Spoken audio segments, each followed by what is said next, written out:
Good morning and welcome to the Mayor's Table. I'm Farmington Mayor Nate Duckett, and with me today are my guests, Richard Neely, President of AABC Baseball, and Carol May, the General Chairman of the Connie Mack World Series Association. Thank you both for being here with us today. Thank you. My pleasure. Baseball is obviously an important component of our community. We've built a lot of history around the sport. So I wanted to make sure we took time for our viewers to talk about baseball, talk about a new component that we have with Fracker Baseball, and obviously talk about the importance of the Connie Mack World Series to our community. So Richard, we'll start with you with Fracker Baseball. The season's just ended. This is our second season that we've had Fracker Baseball here. How did everything go this year? Everything went great. Following up on last year, which is going to be extremely hard, being national champions, but we're shooting for it again. We've qualified for the World Series, Awesome. So we're excited to try to duplicate last year. You know, the thing about collegiate baseball is just a little level up from Connie Mack baseball. You've got a lot of kids. Most of our kids are New Mexico kids, and it's great to watch them play, and their college coaches are watching them constantly, so they got to be good kids, which is Sure. always a plus. And get a nice cold beverage and a hot dog. There's nothing better than baseball in Farmington on an evening. Well, you know, 300 days of sunshine, and certainly in summer, this is the place to be here at Ricketts Park to enjoy that type of atmosphere. But Stam Musial Baseball, maybe a lot of people don't know about Stam Musial Baseball, but it is a step up from Connie Mack, collegiate age. Where do they have the Stam Musial World Series? Stam Musial will be in the Denver area this year. Okay. And the thing about Stam Musial is actually the first division that started AABC. Oh, okay. I didn't know that. Yeah, that's where we started back in Michigan, in fact. And it's a league that, yes, it's collegiate. We're holding our players purely collegiate, but you can be 19 through adult. You can be an ex-pro player and play in Stam Musial. And we've actually had some ex-pros come in and play against our Frackers so far. So the Strike Zone, for example, we played them and it was a great evening. About 1,500 fans here. Everybody loved the game, and we're going to schedule them at least twice every year from now on because it's great for the city. Well, that is a big deal. 1,500 fans came out to Ricketts Park for that event, and I know there's been some other things that you've tried to do to get more fans out to our stadium. That is a big component when we're trying to find a lasting solution for having a collegiate age baseball league, is that people come out and actually take notice and come to the park. Right. What all things are you guys doing to help grow attendance? Well, one of the things, it's family oriented. We've got tricycle races, we've got everything that deals with our junior Frackers. We have a little over 400 kids sign up for 2 years in a row now to be junior Frackers. They interact with the players, they get on the field. They love it. They got heroes, they've got friends, and so we use them to have tricycle races. We've got sack races, we've got water balloon at bats, and roll tire contests. We've got eating contests we've added this year with some adults, which is a lot of fun. Yeah, I bet it is. Richard, as far as the future of Frackers go, obviously I'm a huge fan. We want to keep them here in Farmington. But maybe you could talk a little bit about the league that they play in now, then where the teams come from that play here. Where do you see that maybe next year? Right now, last year was all California teams. Okay. And this year we've had a couple Colorado teams, a Nevada team, and California teams. We're working very hard. We've been working on it for a year to form an actual New Mexico Collegiate League. We're working with the Academy in Albuquerque, some people in Roswell and Artesia, and that's our goal. Our goal is to get a 6-team league within New Mexico, home and away games, build things so we've got a little inter-city competition, because we know Farmington's the best baseball town, and I want to prove it to them. No doubt. Very good. Well, I know the city and the part that we play in this, and having Ricketts Park, obviously the great scoreboard that came last year with this new transition into collegiate age baseball. There's a lot of investment that you have put into this community. Mike Diamond and the other owners, we are very appreciative of that. I want to see that grow and blossom into new and good things. So thank you for what you're doing. Now, AABC Baseball is also the home of Connie Mack League. Right. And we'll move over to Carol here. Carol's the general chairman for the Connie Mack World Series Committee. This year, Carol, how many years have we had Connie Mack World Series here in Farmington? This will be our 54th year to be in Farmington. 54 years. How long has the Connie Mack World Series been going? It has existed since 1959. It was held in a couple other places prior to coming to Farmington, but in 1965 it started here, and we've kept it ever since. That's awesome. Well, I know as somebody who moved here from Denver, this is actually the first big event that I came to the first summer that I was here. I met my wife actually in the stands here when I was a sophomore in high school, so Connie Mack has a special place in my heart. Last year, we kind of changed the format a little bit of the tournament, and we added pool play to it for the first time. What did that allow us to do?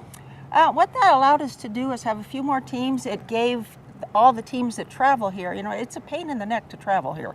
It costs a lot of money. We don't have, a good interstate system. We don't have trains.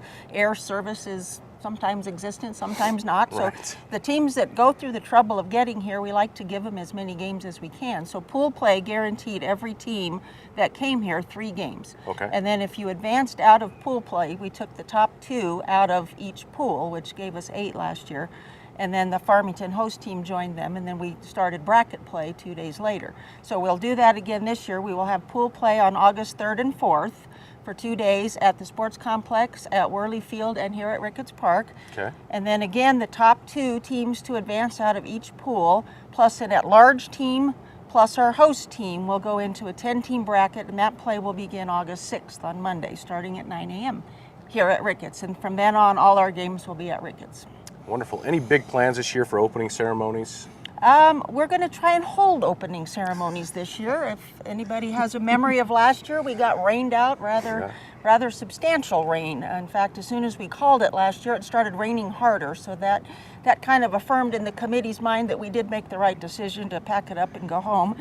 So it was kind of disappointing to not have it, but we're going to have the home run derby start at 5:30, and then we're going to have the coaches fungo, which is kind of a competition where coaches kind of play against each other, and it gives their players an opportunity to kind of razz them and kind of joke with them and as they compete for a trophy.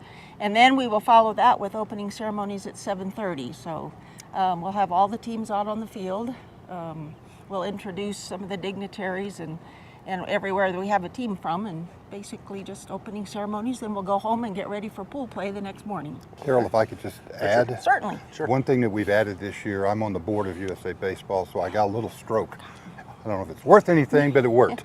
We have a play ball event that's going to happen before the opening ceremonies. Okay. And MLB and USA Baseball are coming in to put that event on. It is open to any child from 3 to 12 that wants to come participate. They'll get a t-shirt, they'll get a bat, a ball, and learn and have a great fun to appreciate the game of baseball. Well, that's great. To add something more to the series, I think it's excellent, especially in regards to the kids.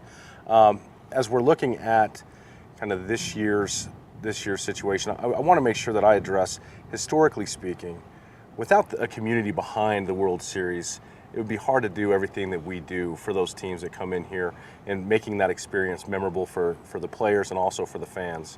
So I want to make sure I thank all the families out there who have fostered a player, spent a week with them, dedicated to getting them the place, getting them to practice, feeding them, giving them a place to sleep at night. Thank you for that, but there's always a need for more families to foster players. Is that correct? We always have a need for more families. The foster family program began in 1975, and there are many of us on the committee that believe had that program not been started, we probably wouldn't still be hosting the tournament today. It's one of the major reasons that our tournament is so successful, not only just from the player standpoint, but financially. I mean, when you talk about putting all those players up in a hotel room for that many nights, it can be a rather substantial cost. So without the support of the foster families and also the businesses that financially support us, Chick-fil-A is our national sponsor this year. Many other sponsors, many other volunteers. The committee that we have is all volunteer. And I think a lot of people may not realize that. For 54 years to keep a volunteer enthusiasm going that strong is just amazing for this community. Well, I like the fact too that there's a strength in that board because there's succession planning in place and people are there for a long period of time. Mm-hmm. It's not just a one and you're done type deal. You're kind of committed into that. So I certainly appreciate that dedication as well. Now, on top of people who are fostering the players, giving them a place to stay, feed them, we also have volunteers, the runners, for example, here, and we are always looking for runners each year. What other places could people, if they were interested in volunteering time for this event, which I think we talked earlier before we came on camera, this is the 4th longest event in New Mexico, ongoing event in New Mexico, is that correct? Correct. That's amazing.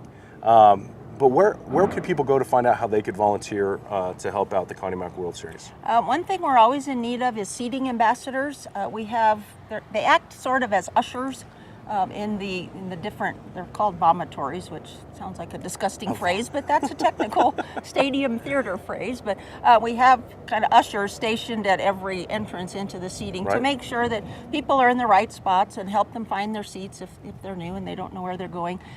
So we're always in need of those. I know the concession stand is probably in need of volunteer groups. I don't know for a fact. I haven't confirmed that with our concessionaires, but I know we've always used groups in the past, like the Republican Party, the Democrat Party, banks, churches, groups like that.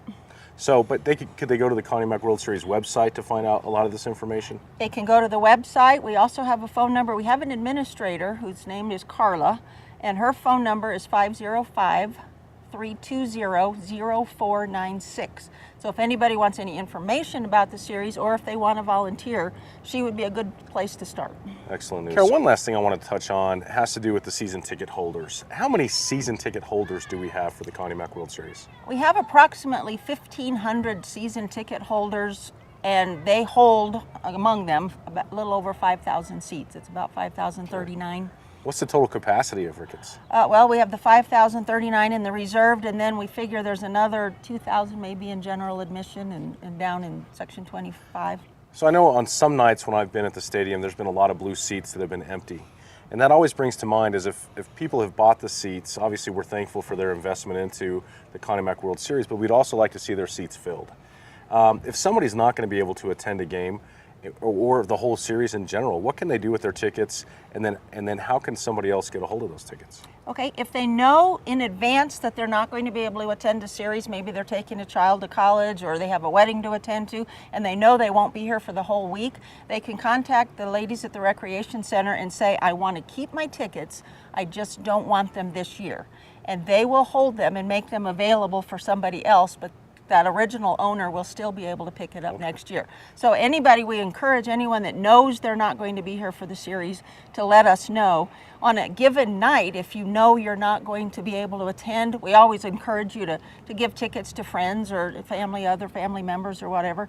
If you will call that phone number I gave earlier, 320-0496, and let us know. Or the best way is just if you can come down and drop them off at the ticket booth before the game and let somebody else have an opportunity to have those tickets. We have so many people from out of town that see all those empty blue seats that you referenced and want to know why they can't sit there, and they don't always understand. We have sold out every ticket in the stadium for the last 20 plus years, so it's really difficult. If you know you're over Connie Mack or maybe you're elderly and you just can't climb to the top of the stadium anymore, give up your tickets, please, so we can turn them over to upcoming generations and new people that are coming to town so that everyone can have an opportunity to enjoy the series. Okay, because there's a lottery that it basically goes into, right? Because is there a waiting list right now of people looking for season tickets? We don't keep a waiting list, but we do a lottery at the end of the series. Anybody that hasn't picked up their tickets by August 11th, which is the last day of the series, will forfeit their rights to those tickets, and they may become available for the lottery. Okay. Well, that's good information. Well, Richard and Carol, I really appreciate you taking the time today to talk about these two exciting things that we have going on for baseball here in the city of Farmington. Be sure to, if you haven't already got your tickets or make plans to come out for the Connie Mack World Series, do so. And then next year, let's get more people out to the ballpark for Frackers baseball. Enjoy an evening out here at a cold beverage and a hot dog and this great summer sun. So thank you again for joining us, and we'll see you next time right here on the Mayor's Table.